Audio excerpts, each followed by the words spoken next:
Hermanos, entonces vamos a continuar con nuestra clase y quisiera que viéramos algunas definiciones que se han dado en la historia sobre lo que es la iglesia. Ya hemos visto que en su definición más básica, etimológicamente hablando, es la asamblea de los que han sido llamados por el Evangelio afuera del mundo para vivir para Cristo. Esta es la definición más sencilla de lo que es la iglesia. A lo largo de la historia de la iglesia misma, algunos eruditos y concilios evangélicos, a la luz de toda la suma de lo que la Biblia dice, han dado ciertas definiciones, las cuales considero pertinentes que las compartamos hoy porque son definiciones muy claras. El catecismo de Heidelberg es un catecismo reformado alemán, compuesto en el siglo XVI, en el mismo siglo de la Reforma. Recuerdan que es un catecismo, ¿no? O la catequesis, aunque es un término que para algunos suena a catolicismo romano. Catequesis no es más que una forma de dar instrucción por medio de preguntas y respuestas. Es algo así como una amplificación de la mayéutica de Sócrates. Se busca por medio de ciertas preguntas que la persona conozca y aprenda lo que la Biblia enseña sobre ciertas doctrinas. Ha sido una práctica histórica dentro de la iglesia cristiana y también dentro de la Reforma protestante o la iglesia evangélica, el dar instrucción especialmente a los niños por medio de catecismos.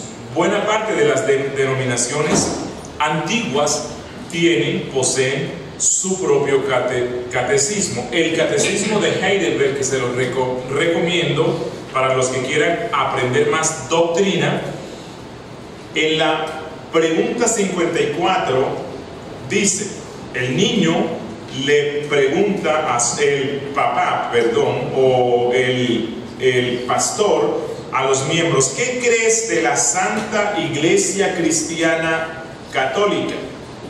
Y la respuesta que el catecismo da es que el Hijo de Dios, desde el principio hasta el fin del mundo, de todo el género humano, congrega, guarda y protege para sí, por su Espíritu y su palabra, en la unidad de la verdadera fe, una comunidad elegida para la vida eterna, de la cual yo soy un miembro vivo y permaneceré para siempre. Amén. Amén. Es una buena definición, ¿no? Tiene ciertos aspectos que algunos cristianos evangélicos no compartirían hoy, no porque no sea bíblico, mas sí porque tienen una tergiversación doctrinal.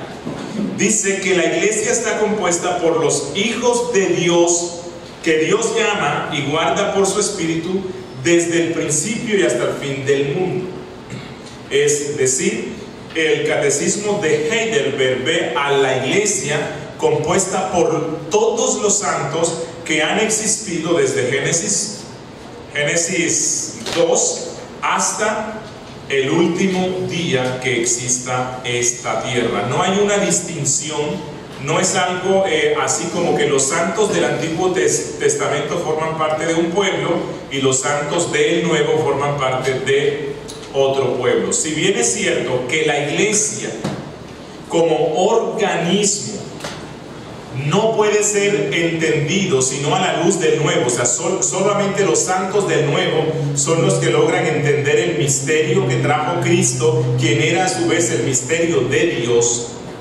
No obstante, es la convicción bíblica de que todos los santos forman parte de la iglesia de Cristo. Un día Dios cuando se dé el establecimiento del estado eterno, Dios tendrá un solo pueblo, que es la iglesia, compuesto por los santos del Antiguo Testamento y los santos del Nuevo. Otra definición, no sé si se logra ver porque está como muy pequeñita, creo que están unos que sí, y veo que están otros como que hacen así, sé que no la pueden ver. La confesión belga. Esta es una confesión reformada, redactada en Bélgica en el siglo XVI. La confesión belga, que es luego vamos a estar viendo qué es esto de las confesiones y la importancia de que la iglesia tenga confesiones. La confesión belga, en el artículo 27, define a la iglesia así: la Santa Iglesia Católica. No vayan a pensar que aquí ellos están refiriéndose al catolicismo romano. Realmente recuerden que en el siglo XVI y en toda la Edad Media, el idioma académico, el idioma que se usaba para escribir y redactar era el latín. En el latín, el término católicos significa textualmente universal. Por lo tanto, cuando estos credos usan el término católico, no se refiere a la Iglesia Católica Romana, sino a la Iglesia en su aspecto universal. La Santa Iglesia Católica, creemos y confesamos una única Iglesia Católica universal, la cual es una santa congregación de los verdaderos creyentes en Cristo. Oigan esto, de los verdaderos creyentes en Cristo, quienes toda su salvación la esperan en Cristo, siendo lavados por su sangre y santificados y sellados por el Espíritu Santo. Esta iglesia ha sido desde el principio del mundo y será hasta el fin, deduciéndose según esto que Cristo es un Rey eterno que no puede estar sin súbditos. Y esta santa iglesia es guardada por Dios, sostenida contra el furor del mundo entero, si bien a veces, durante algún tiempo, ella parece a los hombres haber venido a ser muy pequeña y quedar reducida a una apariencia, así como el Señor durante el peligroso reinado de Acab retuvo para sí a 7,000 almas que no doblaron sus rodillas ante Baal. Esta santa iglesia tampoco está situada, sujeta o delimitada a cierto lugar o a ciertas personas, sino que se haya esparcida y extendida por todo el mundo, estando sin embargo ensamblada y reunida con el corazón y la voluntad de un mismo espíritu por el poder de la fe. Esta es como una definición más compleja, pero también creo que es muy clara. La confesión de Westminster, a la confesión de Westminster se le llama la reina de las confesiones, aunque fue escrita un siglo después. Fue escrita no en el siglo de la Reforma, sino en el siglo XVII, más bien en el siglo del puritanismo. Fue redactada en Londres y luego fue adoptada por la iglesia presbiteriana en todo el mundo. Y se le llama la reina de las confesiones porque buena parte de todas las confesiones que siguen se desprenden de la confesión de Westminster, como es la confesión bautista, la confesión de Londres de 1689 y la confesión de los congregacionalistas, que en este momento se me fue. La de Savoy. Esa, Savoy. Gracias, compañero bolivariano. La confesión de Westminster define a la iglesia así: la iglesia católica o universal, que es invisible, se compone del número de los elegidos que han sido, son o serán reunidos en uno bajo Cristo, la cabeza de la iglesia, y es la esposa, el cuerpo, la plenitud de aquel que llena todo en todo. La iglesia visible, que también es católica o universal, bajo el Evangelio, no está limitada a una nación como anteriormente en el tiempo de la ley. Se compone de todos aquellos que en todo el mundo profesan la religión verdadera, juntamente con sus hijos. Aquí hay una distinción con otras definiciones, y es el reino de Jesucristo, la casa y familia de Dios, fuera de la cual no hay posibilidad ordinaria de salvación. Bueno, esta también es una definición muy completa. Lo único que tocaría revisar a la luz de la Biblia es el tema de juntamente con sus hijos.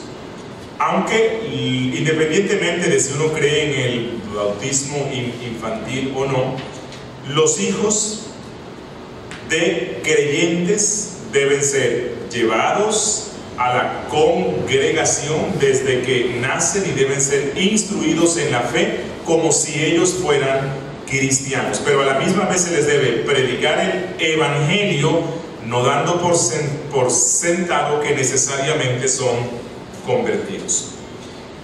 Los 39 artículos de la fe, estos fueron redactados por la iglesia anglicana.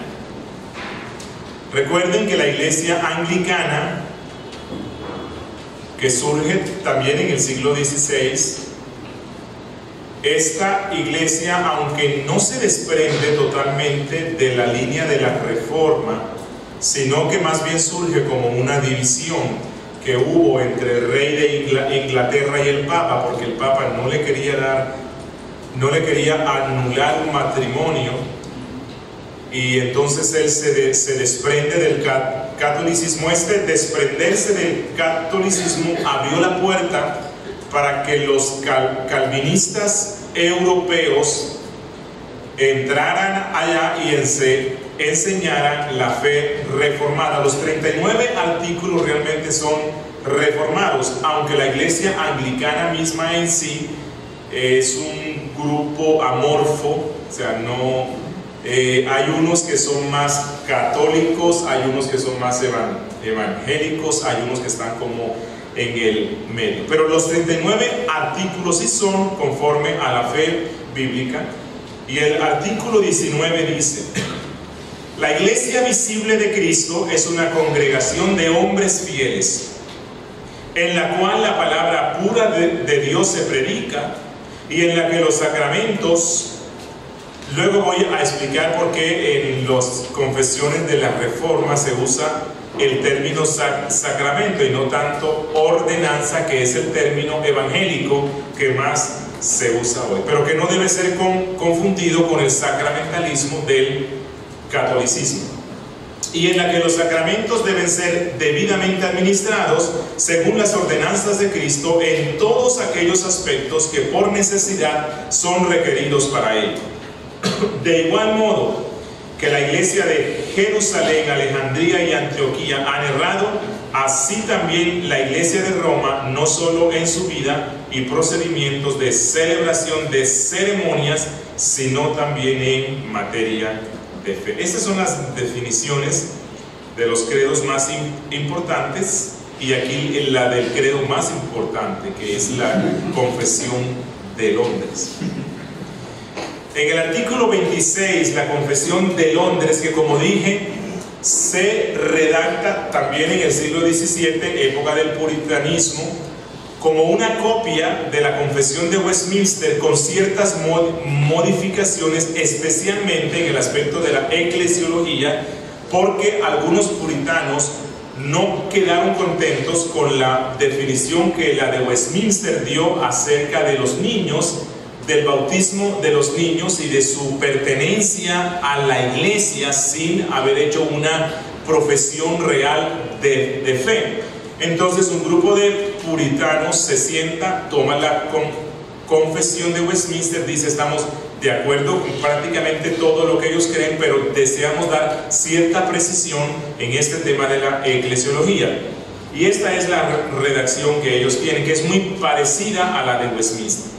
La Iglesia Católica o Universal, que con respecto, y aquí hay una aclaración, con respecto a la obra interna del Espíritu y la verdad de la gracia, puede llamarse invisible, se compone del número completo de los electos que han sido, son o serán reunidos bajo Cristo, su cabeza, y es la esposa, el cuerpo, la plenitud de aquel que llena todo en todos. Si se dan cuenta, es muy parecida. Todos en todo el mundo que profesan la fe en el Evangelio y obediencia a Dios por Cristo, conforme al mismo, que no destruyen su propia profesión mediante errores fundamentales o conductas impías, son y pueden ser llamados santos visibles, y de tales deben estar compuestas todas las congregaciones locales.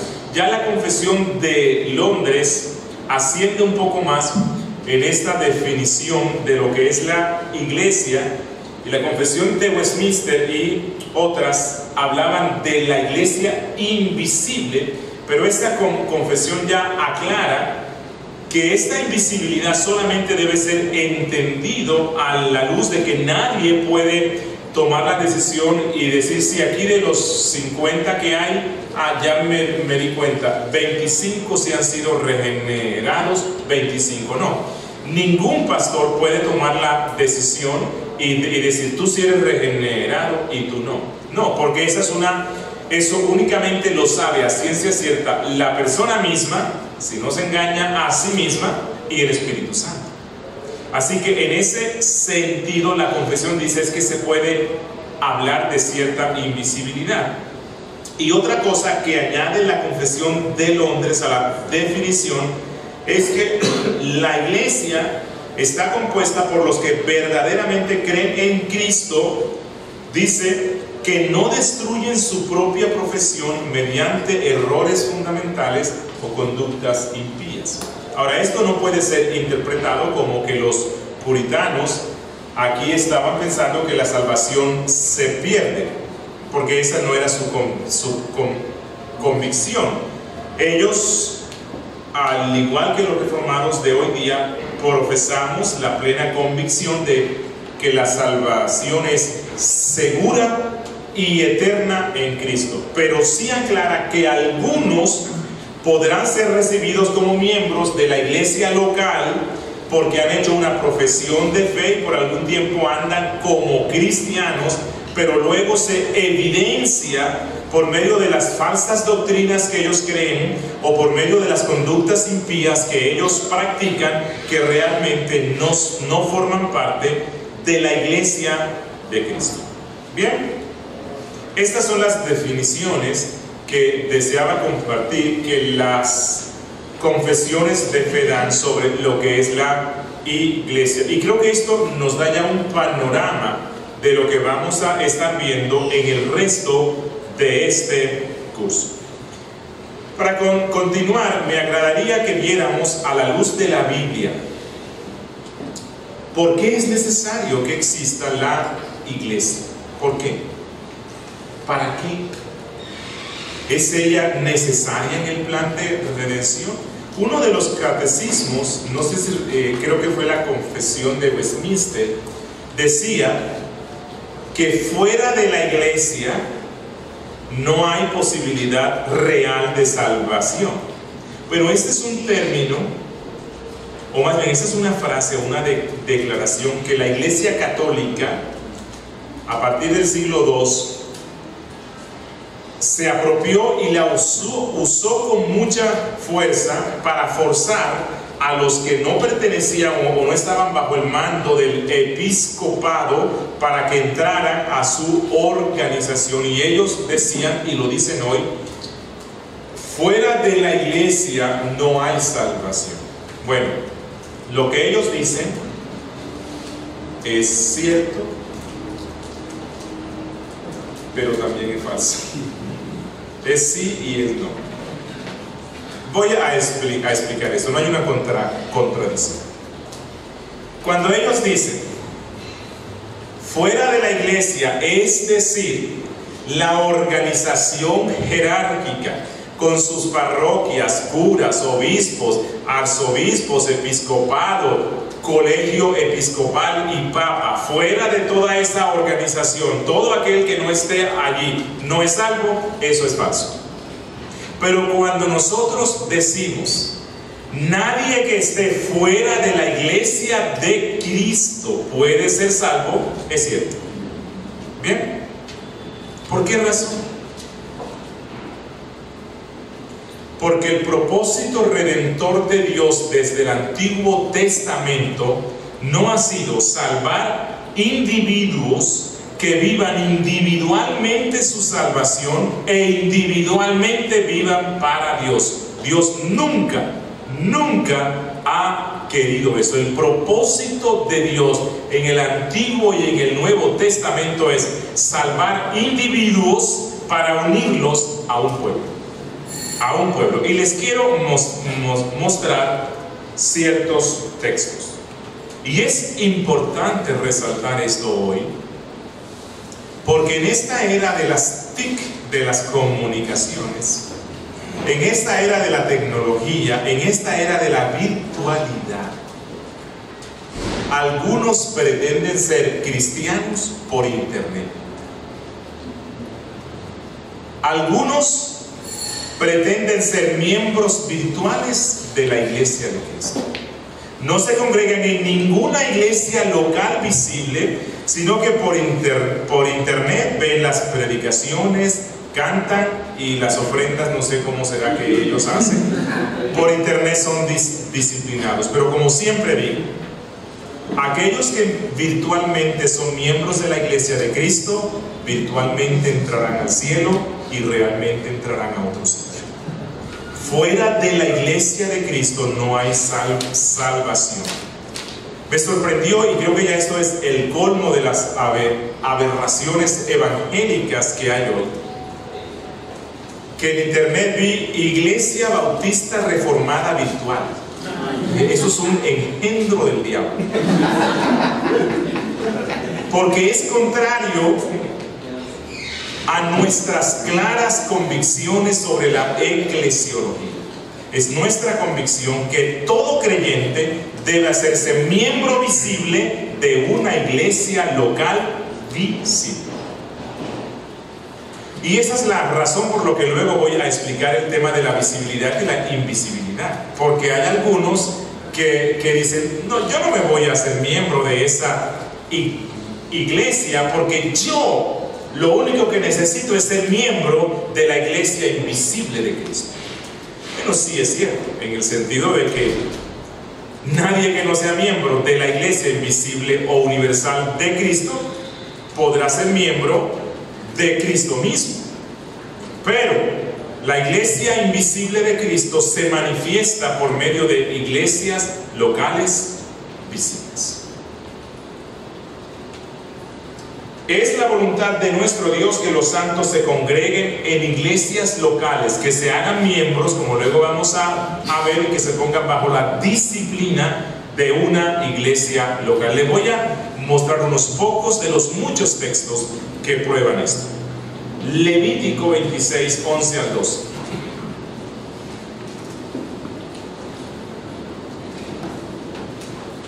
Levítico 26, 11 al 12 dice: y pondré mi morada en medio de vosotros, y mi alma no os abominará. Aquí Dios está garantizando que Él va a estar presente con su pueblo, y eso es lo que hará que ellos sean santos. Y andaré entre vosotros, y yo seré vuestro Dios, y vosotros seréis mi pueblo.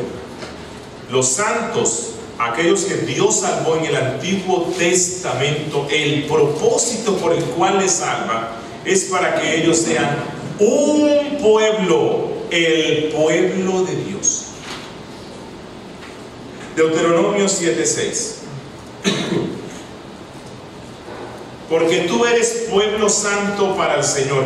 Miren cómo Dios se dirige aquí al pueblo, que son muchos, como si fueran uno solo. Y Dios no le dice ustedes, sino que Dios le dice tú. Dios ve a todos los santos como si fueran un solo hombre, porque eso es lo que Dios quiere. Porque tú eres pueblo santo para el Señor tu Dios. El Señor tu Dios te ha escogido para ser pueblo suyo de entre todos los pueblos que están sobre la faz de la tierra. El propósito redentor de Dios desde el Antiguo Testamento ha sido conformar para sí un pueblo de salvos para que vivan para su gloria. Nunca ha sido el individualismo que reina hoy día en alguna rama de la cristiandad. Pero puede que alguien diga, ok, pastor, si usted tiene razón, pero es que recuerde que en el Antiguo Testamento Dios escogió a un pueblo con límites geográficos, de una raza, de un color o de una lengua, y por eso es que Dios les llama pueblo. Pero ¿qué pasa en el Nuevo? Miremos Mateo capítulo 1 versículo 21. Dice: y darás a luz un hijo y le pondrás por nombre Jesús, porque él salvará ¿a quién? A su pueblo. ¿Cuál pueblo? Dios estaba viendo a todos los salvos de todo el mundo, de todos los tiempos, conformando un pueblo que viva para su gloria. Cristo, vuelvo a insistir, no vino para salvar individuos para que vivan su salvación individualmente. Cristo vino a salvar individuos para que sean unidos a un pueblo que se llama la iglesia y vivan así para su gloria. Este cristianismo virtual de este siglo es un cristianismo contrario a la voluntad de Cristo. Aquellas personas que dicen, yo soy salvo, pero yo no necesito hacerme miembro de una iglesia local, el tal no está entendiendo para qué fue que Cristo vino a salvar. No es para andar solos, es para andar con un pueblo. En esos días leí algo, no recuerdo quién fue el que escribió eso, que en una oportunidad alguien estaba exhortando a una persona que se decía ser cristiana, pero no se congregaba, y le dijo, hermano, es que usted tiene que congregarse, tiene que hacerse miembro de una iglesia local. Y esta persona le respondió, hermano, es que las iglesias locales están llenas de hipócritas. Y el hermano le respondió, y todavía hay un cupo más, por si quieres. La iglesia local no es perfecta, pero es la voluntad de Cristo que uno se haga miembro de esa. Esto vamos a verlo luego. Tito 2:14 dice, quien se dio a sí mismo por nosotros para redimirnos de toda iniquidad y purificar para sí, ¿qué? Dice, un pueblo propio, una comunidad que viva como tal, que viva como una comunidad, gobernada por Él y por aquellos hombres que Dios da, celoso de buenas obras. De todos estos textos concluimos que la salvación tiene un fin corporativo, no es un fin individualista. Hechos 2:47. Y este es un texto muy fundamental. En Hechos 2, Lucas, que es el que escribe, él actúa como un periodista. Y es como si él escribiera para el periódico evangélico local. Y él narra lo que sucede en una, llamémosle una campaña, no de milagros, pero es una campaña evangelística, ¿verdad? Y luego lo que pasa en la iglesia bautista de Jerusalén. Dice él, déjame ver si lo busco, porque antes dice otra cosa. Hechos 2.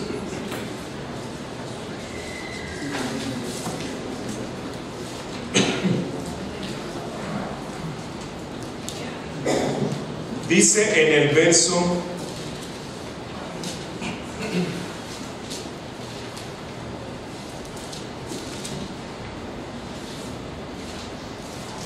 40.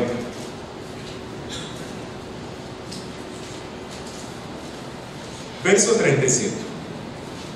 Luego de la predicación evangélica de Pedro en el día de Pentecostés, dice: al oír esto, los judíos que estaban allí se compungieron de corazón y dijeron a Pedro y a los otros apóstoles. Esto es lo que debe producir el evangelio. Varones hermanos, ¿qué haremos? ¿Qué les dijo Pedro? Bueno, que levanten la mano todos los que quieran repetir la oración. No, él dijo: arrepentíos y bautícese cada uno de vosotros. ¿Por qué bautícese?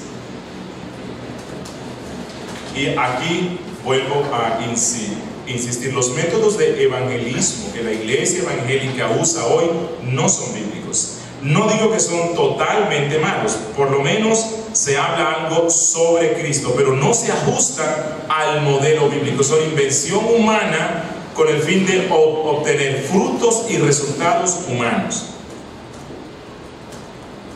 Usted va en el bus o en el taxi y evangeliza a una persona, y por lo general lo que se busca es que la persona repita una oración. Pero esto no es un modelo bíblico. En ninguna parte de la Biblia encontramos que la conversión era así, sino que la conversión implicaba el venir a la iglesia, someterse bajo la disciplina y la predicación de la iglesia y vivir de acuerdo a los principios que Cristo da. ¿Por qué? Porque Dios no salva a nadie para que viva su cristianismo solo. Yo sé que habrá circunstancias en las cuales alguien se convierte y en la población en la que está no hay más, pero Cristo, el dueño de la iglesia, se encargará de que se conviertan otros hasta que se conforme una comunidad. Y dice el texto que eran bautizados. El bautismo era la señal externa de arrepentimiento, de conversión. Y dice en el verso 41: así que los que levantaron la mano fueron bautizados y se añadieron aquel día como 3,000 personas. No, los que recibieron el evangelio, los que escucharon y obedecieron la palabra. Dice: se añadieron aquel día como 3,000 personas. ¿Cuál fue la señal externa de ese añadirse el bautismo? Que era una señal externa de arrepentimiento y conversión. Pero lo que quiero resaltar es que toda persona se consideraba convertida cuando se añadía a la iglesia local. No se le dejaba por allí. No, porque Cristo nos salva para que formemos parte de su pueblo. No significa que el hacerse miembro o el bautismo sea lo que me salva. No, pero sí es una muestra externa del estado muy posible de conversión en el que estoy.